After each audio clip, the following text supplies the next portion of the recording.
शुक्लाम्बरधरं विष्णुं शशिवर्णं चतुर्भुजं प्रसन्नवदनं ध्यायेत् सर्वविघ्नोपशान्तये।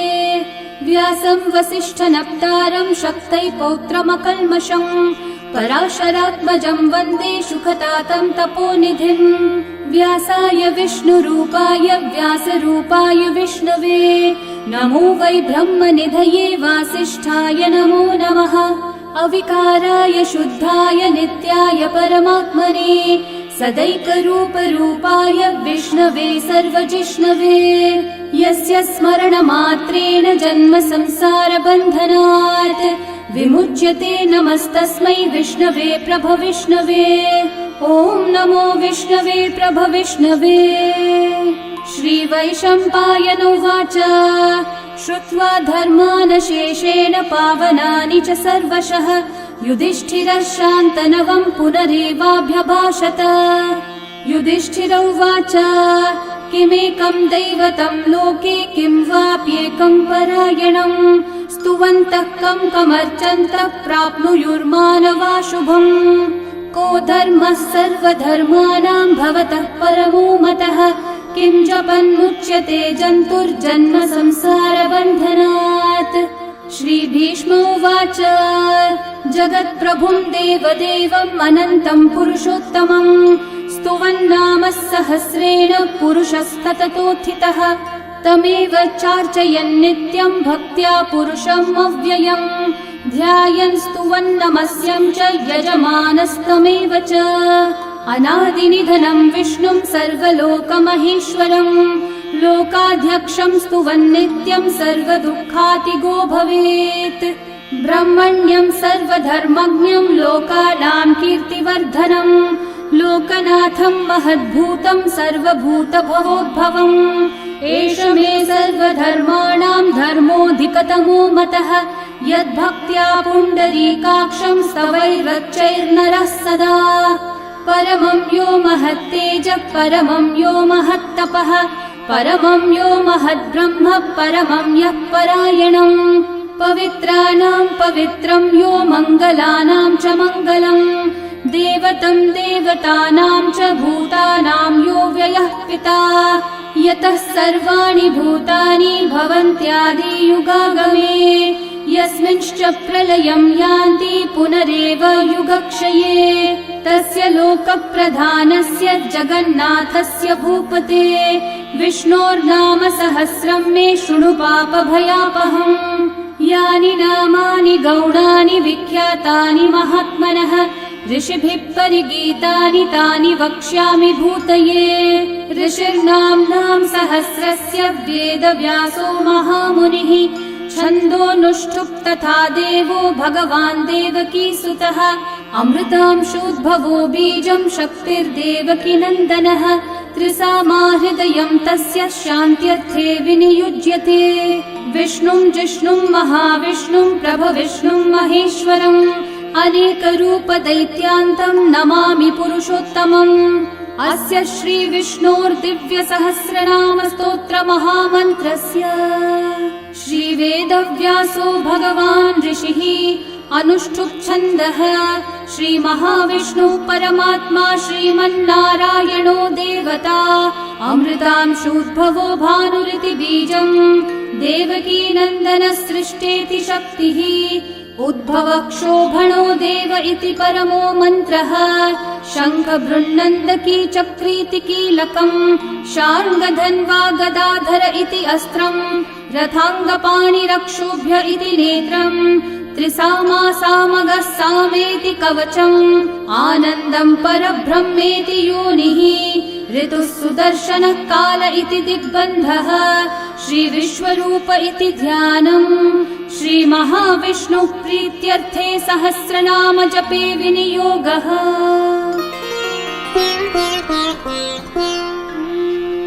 ध्यानम्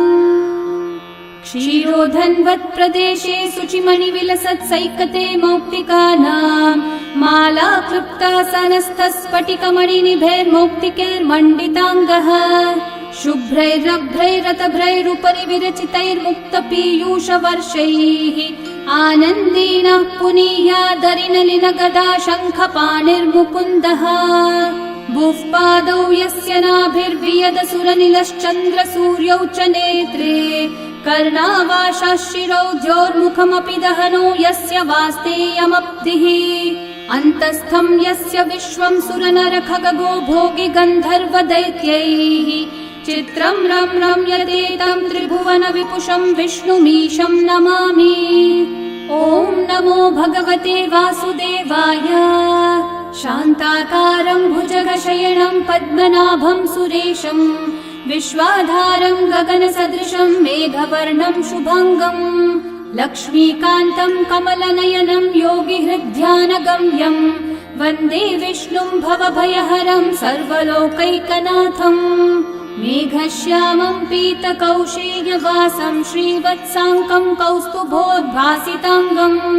पुण्योपेतं पुण्डरीकायताक्षं विष्णुं वन्दे सर्वलोकैकनाथम् नमः समस्तभूतानामादिभूताय भूभृते अनेकरूपरूपाय विष्णवे प्रभविष्णवे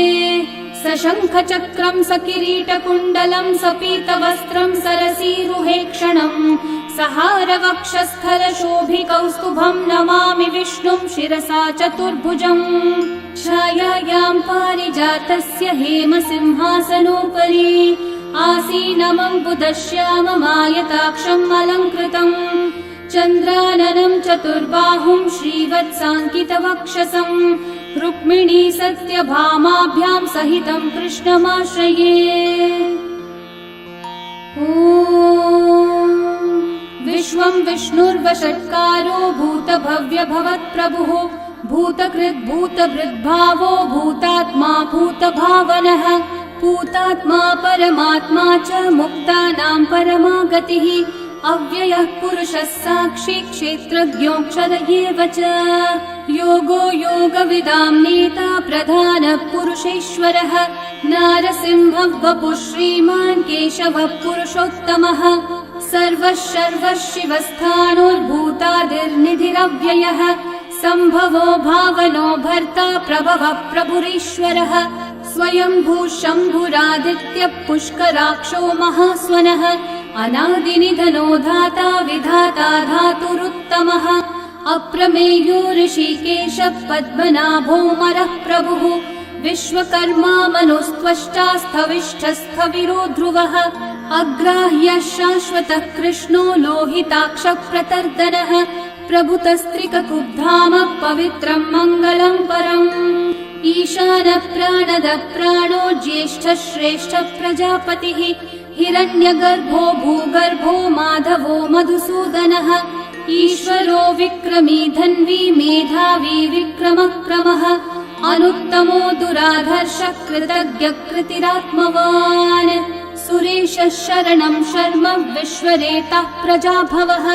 अहः संवत्सरो व्याळः प्रत्ययः सर्वदर्शनः अजः सर्वेश्वरः सिद्धिः सिद्धि सर्वादिरच्युतः वृषा कपिरमेयात्मा सर्वयोगविनिःसृतः वसुर्वसुमना सत्यः समात्मा संवितः समः अमोघः पुण्डरीकाक्षो वृषकर्मा वृषाकृतिः रुद्रो बहुशिरा बभ्रुर्विश्वयोनिः शुचिश्रवाः अमृतः शाश्वतस्थाणोर्वरारोहो महातपाः सर्वगः सर्वविद्भानो विश्वक्सेनो जनार्दनः वेदो वेदविदव्यङ्गो वेदाङ्गो वेदवित्कविः लोकाध्यक्षः सुराध्यक्षो धर्माध्यक्षः कृताकृतः चतुरात्मा चतुर्व्यूहश्चतुर्दंष्ट्रश्चतुर्भुजः भ्राजिष्णुर्भोजनं भोक्ता सहिष्णुर्जगदादिजः अनघो विजयो जेता विश्वयोनिः पुनर्वसुः उपेन्द्रो वामनः प्रांशुरमोघः शुचिरूर्चितः अतीन्द्रः सङ्ग्रहः सर्गो धृतात्मा नियमो यमः वेद्यो वैद्यः सदा योगी वीरः माधवो मधुः अतीन्द्रियो महामायो महोत्साहो महाबलः महाबुद्धिर्महावीर्यो महाशक्तिर्महाद्युतिः अनिर्देश्य वपुः श्रीमान् अमेयात्मा महाधृतक् महेश्वासो महीभर्ता श्रीनिवासः सतां गतिः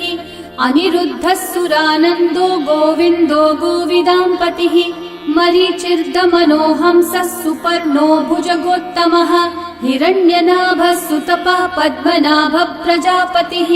अमृत्युः सर्वदृक्सिंहः सन्धाता सन्धिमान् स्थिरः अजो दुर्मशनः शास्ता विश्रुतात्मा सुरारिः गुरुर्गुरुतमो धामः सत्यः सत्यः पराक्रमः निमिषो निमिषस्रग्वी वाचस्पतिरुदारधीः अग्रणीर्ग्रामणी श्रीमान् न्यायो नेता समीरणः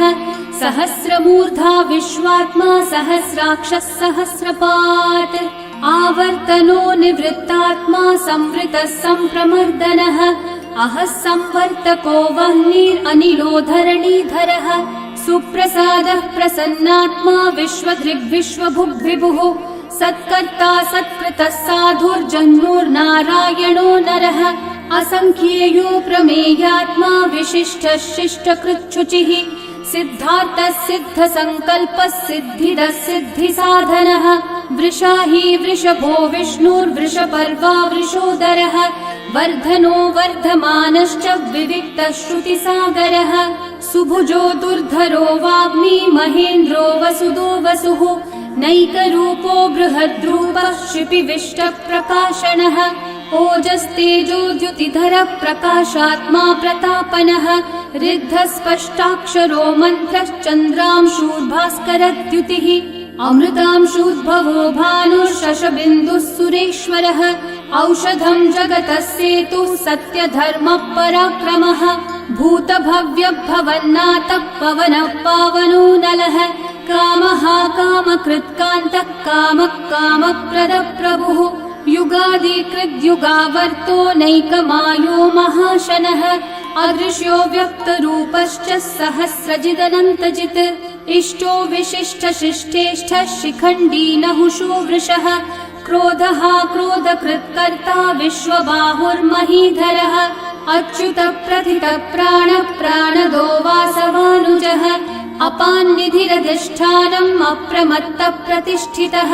स्कन्दस्कन्दद्धरो धुर्यो वरदो वायुवाहनः वासुदेवो बृहद्भानुरादिदेवः पुरन्दरः अशोकस्थारणस्थारः शूरः शौरिर्जनेश्वरः अनुकूलः शतावर्तः पद्मी पद्मनिभीक्षणः पद्मनाभोरविन्दाक्षः पद्मगर्भः शरीरभृत् महर्धिरिग्धो वृद्धात्मा महाक्षो गरुडध्वजः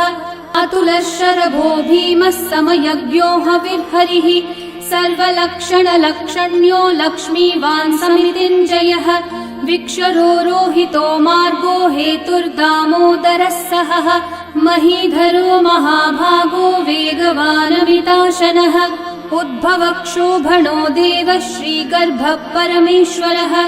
करणं कारणं कर्ता विकर्ता गहनो गुहः व्यवसायो व्यवस्थानः संस्थानस्थानदो ध्रुवः परर्धि परमस्पष्टः तुष्टः पुष्टः शुभेक्षणः रामो विरामो विरतो मार्गो नेयो नयो नयः वीरशक्तिमतां श्रेष्ठा धर्मो धर्मविदुत्तमः वैकुण्ठः पुरुषः प्राणः प्राणदः प्रणवपृथुः हिरण्यगर्भः शत्रुघ्नो व्याप्तो वायुरधोक्षजः ऋतुः सुदर्शनः कालः परमेष्ठी परिग्रहः उग्रः संवत्सरो दक्षो विश्रामो विश्वदक्षिणः विस्तारस्थावरस्थाणुः प्रमाणं बीजमव्ययम् अर्थोऽनर्थो महाकोशो महाभोगो महाधनः अनिर्विण्णस्थविष्ठो भूर्धर्मयूपो महामखः नक्षत्रनेमिर्नक्षत्री क्षामः क्षामः समीहनः यज्ञयुज्यो महेज्यश्च क्रतुः सत्रं सताङ्गतिः सर्वदर्शी विमुक्तात्मा सर्वज्ञो ज्ञानमुत्तमम् सुव्रतः सुमुखः सूक्ष्मः सुघोषः सुखदः सुहृत् मनोहरो जितक्रोधो वीरबाहुर्विदारणः स्वापनः स्ववशो व्यापी नैकात्मा नैककर्मकृत् वत्सरो वत्सलो वत्सी रत्नगर्भो धनेश्वरः धर्मकृद्धर्मी सदसक्षरमक्षरम् अविज्ञाता सहस्रांशूर्विधाता कृतलक्षणः गभस्तिनेमि सत्त्वस्थः सिंहो भूतमहेश्वरः आदिदेवो महादेवो देवेशो देवभृद्गुरुः उत्तरो गोपतिर्गोप्ता ज्ञानगम्यः पुरातनः शरीरभूतभृद्भोक्ता कपीन्द्रो भूरि दक्षिणः सोमपोऽमृतपः सोमः पुरुजित्पुरुसत्तमः विनयोजयः सत्यसन्धो दाशारः सात्वतां पतिः जीवो विनयिता साक्षी मुकुन्दोऽमितविक्रमः अम्भोनिधिरनन्तात्मा महोदधिशयोऽन्तकः अजो महार्हः स्वाभाव्यो जितामित्रप्रमोदनः आनन्दो नन्दनो नन्दः सत्यधर्मात्रिविक्रमः महर्षि कपिलाचार्य कृतज्ञो मेदिनीपतिः त्रिपदस्त्रिदशाध्यक्षो महाशृङ्गकृतान्तकृत् महावराहो गोविन्दः सुषेणः कनकाङ्गदी गुह्यो गभीरो गहनो गुप्तश्चक्रगदाधरः वेधास्वाङ्गोचितः कृष्णो दृढसङ्कर्षणोच्युतः वरुणो वारुणो वृक्षः पुष्कराक्षो महामनाः भगवान् भगहानन्दी वनमाली हलायुधः आदित्यो ज्योतिरादित्यः सहिष्णुर्गतिसत्तमः सुधन्वाखण्ड परशुर्दारुणो द्रविणप्रदः दिवस्पृक् सर्वदृग्व्यासो वाचस्पतिरयो निजः त्रिसामासामगः सामन्निर्वाणम् भेषजम्भिषक् सन्न्यासकृच्छमः शान्तो निष्ठा शान्तिपरायणम् शुभाङ्गः शान्तिदः सृष्टा कुमुदः कुवलेशयः गोहितो गोपतिर्गोप्ता वृषभाक्षो वृषप्रियः अनिवर्ती निवृत्तात्मा संक्षेप्ताक्षेमकृच्छिवः श्रीवत्सवक्षा श्रीवासः श्रीपतिः श्रीमतांवरः श्रीधः श्रीशः श्रीनिवासः श्रीनिधिः श्रीविभावनः श्रीधरः श्रीकरः श्रेयः श्रीमान् लोकत्रयाश्रयः स्वक्षस्वङ्गः शतानन्दो नन्दिर्ज्योतिर्गणेश्वरः विजितात्मा विधेयात्मा सत्कीर्तिश्चिन्न संशयः उदीर्णः सर्वतश्चक्षुरनीशः शाश्वतस्थिरः भूषयो भूषणो भूतिर्विशोकः शोकनाशनः अर्चिष्मान् अर्चितः कुम्भो विशुद्धात्मा विशोधनः अनिरुद्धो प्रतिरथ प्रद्युम्नोमितविक्रमः कालनेमी निहावीरः शौरी शूरजनेश्वरः त्रिलोकात्मा त्रिलोकेशः केशवः केशिहा हरिः कामदेवः कामपालः कामिकान्तः कृतागमः अनिर्देश्य वपुर्विष्णु वीरोऽनन्तो धनञ्जयः ब्रह्मण्यो ब्रह्मकृद् ब्रह्मा ब्रह्म ब्रह्मविवर्धनः ब्रह्मविद् ब्राह्मणो ब्रह्मी ब्रह्मज्ञो ब्राह्मणप्रियः महाक्रमो महाकर्मा महातेजा महोरगः महाक्रतुर्महायज्वा महायज्ञो महाहविः स्तव्यस्तव प्रियस्तोत्रम् स्तुतिस्तोतारणप्रियः पूर्णपूरयिता पुण्यकीर्तिरणामयः मनोजवस्तीर्थकरो वसुरेता वसुप्रदः वसुप्रदो वासुदेवो वसुर्वसुमनाहविः सद्गति सत्कृति सत्ता सद्भूति सत्परायणः शूरसेनो यदुश्रेष्ठः सन्निवासः सुयामुनः भूता वासो वासुदेवः सर्वासु निलयो नलः दर्पः दर्पदो दृप्तो दुर्धरोऽथा पराजितः विश्वमूर्तिर्महामूर्तिर्दीप्तमूर्तिरमूर्तिमान् अनेकमूर्तिरव्यक्तः शतमूर्तिशताननः एकोनैकः स वक्कः किं यतत्पदमनुत्तमम् लोकबन्धुर्लोकनाथो माधवो भक्तवत्सलः सुवर्णवर्णो हेमाङ्गो वराङ्गश्चन्दनाङ्गदे वीरः विषमः शून्यो घृताशीरचलश्चलः अमानीमानदो मान्यो लोकस्वामी त्रिलोकधृक् सुमेधा मेधजो धन्यः सत्यमेधाधराधरः तेजो वृषो द्युतिधरः सर्वशस्त्रभृतांवरः प्रग्रहो निग्रहो व्यग्रो नैकः शृङ्गो गदाग्रजः चतुर्मूर्तिश्चतुर्बाहुश्चतुर्व्यूहश्चतुर्गतिः चतुरात्मा चतुर्भावश्चतुर्वेदविदेकपात् समावर्तो निर्वृत्तात्मा दुर्जयो दुरतिक्रमः दुर्लभो दुर्गमो दुर्गो दुरावासो दुरारिहा शुभांगो लोकसारंगः सुतन्तुस्तन्तुवर्धनः इन्द्रकर्मा महाकर्मा कृतकर्मा कृतागमः उद्भवः सुन्दर सुन्दो रत्ननाभः सुलोचनः अर्को वाजः नः शृङ्गी जयन्तः सर्वविजयी सुवर्णबिन्दु रक्षोभ्यः सर्ववागीश्वरेश्वरः महाहृदो महागर्तो महाभूतो महानिधिः कुमुदः कुन्दरः कुन्दः पर्जन्यः पावनो निलः अमृताशो मृतवपुः सर्वज्ञः सर्वतोमुखः सुलभः सुव्रतः सिद्धः शत्रुजिच्छत्रुतापनः न्यग्रोधोदम्बरोऽश्वत्थश्चाणूरान्ध्रनिषूदनः सहस्रार्ची सप्तजिह्वा सप्तैधा सप्तवाहनः अमूर्तिरनघोचिन्त्यो भयकृद्भयनाशनः अनुर्बृहत्कृशस्थूलो गुणवृन्निर्गुणो महान् अधृतस्वधृतस्वास्य प्राग्वंशो वंशवर्धनः भारभृत्कथितो योगी योगीशः सर्वकामदः आश्रमश्रमणश्रामः सुपर्णो वायुवाहनः धनुर्धरो धनुर्वेदो दण्डो दमयिता दमः अपराजितः सर्वसहो नियन्ता नियमो यमः सत्त्ववान् सात्विकः सत्यः सत्यधर्मपरायणः अभिप्रायप्रियार्होर्हः प्रियकृत्प्रीतिवर्धनः विहाय स गतिर्ज्योतिः सुरचिर्हुतभुक् विभुः रविर्विरोचनः सूर्यः सविता रविलोचनः अनन्तो हुतभुग्भोक्ता सुखदो नैकजोऽग्रजः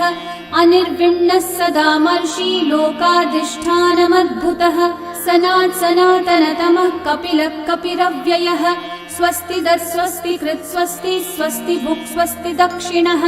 अरौद्रः कुण्डली चक्री विक्रमयूर्जितशासनः शब्दातिगः शब्दसः शिशिरः शर्वरीकरः अक्रूरः पेशलो दक्षो दक्षिणः क्षमिनाम्बरः विद्वत्तमो वीतभयः पुण्यश्रवणकीर्तनः उत्तारणो दुष्कृतिः पुण्यो दुःस्वप्ननाशनः वीरः रक्षणः सन्तो जीवनः पर्यवस्थितः अनन्तरूपोऽनन्तः श्रीर्जितमन्युर्भयापहः चतुर्रश्रो गभीरात्मा विदिशो व्यादिशो दिशः अनादिर्भूर्भुवो लक्ष्मी सुवीरो रुचिराङ्गदः जननो जनजन्मादि भीमो भीमपराक्रमः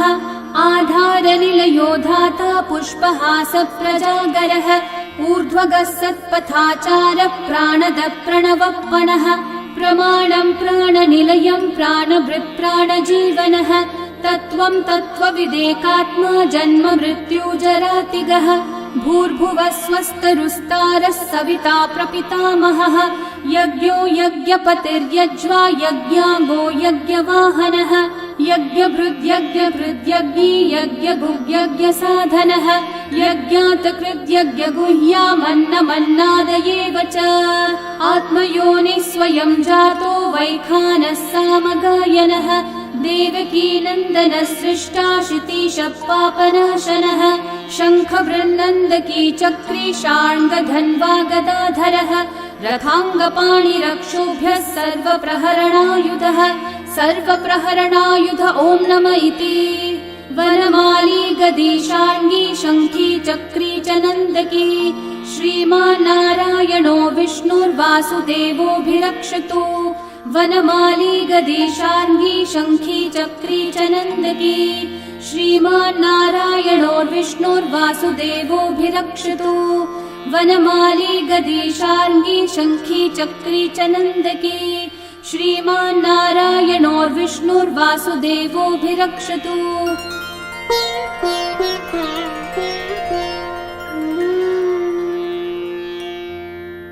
इतीदं कीर्तनीयस्य केशवस्य महात्मनः नाम्नां सहस्रं दिव्यानामशेषेण प्रकीर्तितम् य इदं शृणुयान् नित्यं यश्चापि परिकीर्तयेत् नाशुभं प्राप्नुयात् किञ्चित् सोमुत्रेह च मानवः वेदान्तगो ब्राह्मणः स्यात् क्षत्रियो विजयी भवेत् वैश्यो धनसमृद्धः स्यात् शूद्रः सुखमवाप्नुयात् धर्मार्थी प्राप्नुयात् धर्मम् अर्थार्थी चार्थमाप्नुयात् कामानवाप्नुयात् कामी प्रजार्थी चाप्नुयात् प्रजाम् भक्तिमान् यः सदोत्थाय शुचिस्तद्गतमानसः सहस्रं वासुदेवस्य नाम्नामेतत् प्रकीर्तये यशः प्राप्नोति विपुलं याति प्राधान्यमेव च अचलां श्रियमाप्नोति श्रेय प्राप्नोत्यनुत्तमम् न भयं क्वचिदाप्नोति वीर्यं तेजश्च विन्दति भवत्यरोगो द्युतिमान् बलरूपगुणान्वितः रोगार्तो मुच्यते रोगात् बद्धो मुच्येत बन्धनात् भयान्मुच्येत भीतस्थो मुच्येतापन्न आपदः दुर्गान्यतितरत्याशु पुरुषः पुरुषोत्तमम् स्तुवन्नाम सहस्रेण नित्यं भक्ति समन्वितः वासुदेवाश्रयो मर्त्यो वासुदेवपरायणः सर्वपापविशुद्धात्मा याति ब्रह्म सनातनम् न वासुदेव भक्तानामशुभं विद्यते क्वचित् जन्म मृत्यु जरा व्याधि भयं नैवोपजायते इमं स्तवमधीयानः श्रद्धा भक्ति समन्वितः युज्येतात्मसुखः शान्ति श्रीधृति स्मृतिकीर्तिभिः न क्रोधो न च मात्सर्यं न लोभो नाशुभामतिः भवन्ति कृतपुण्यानां भक्तानां पुरुषोत्तमे द्यौसचन्द्रार्कनक्षत्राखं दिशो भूर्महोदधिः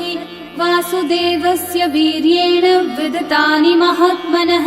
ससुरासुरगन्धर्वं स यक्षोरगराक्षसं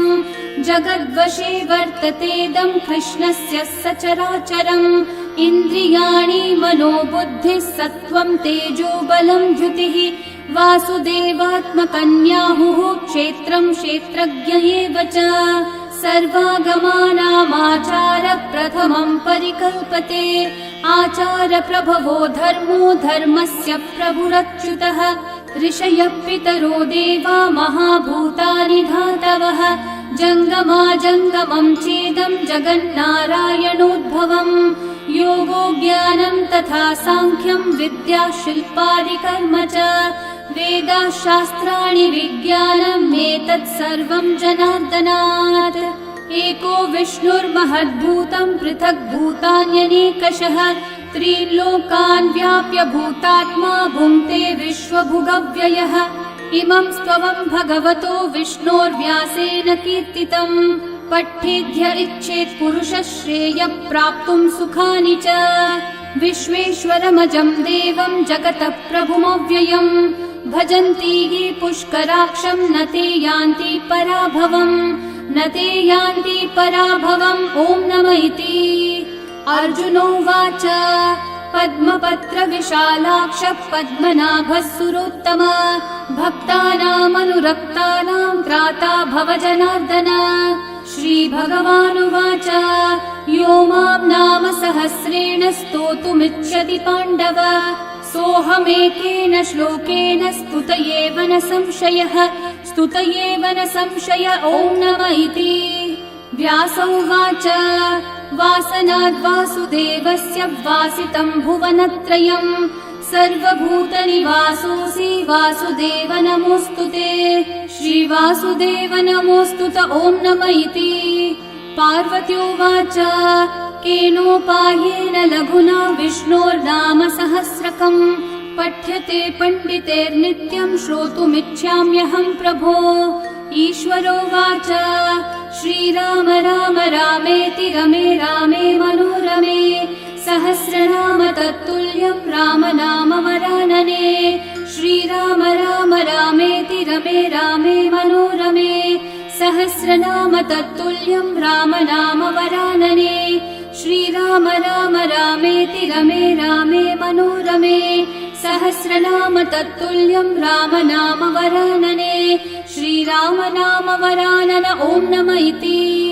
ब्रह्म उवाच नमोऽस्त्वनन्ताय सहस्रमूर्तये सहस्रपादाक्षि शिरोरुबाहवे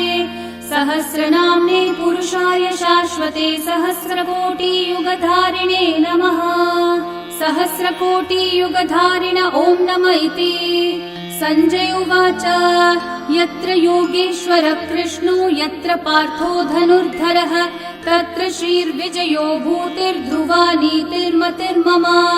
श्रीभगवानुवाच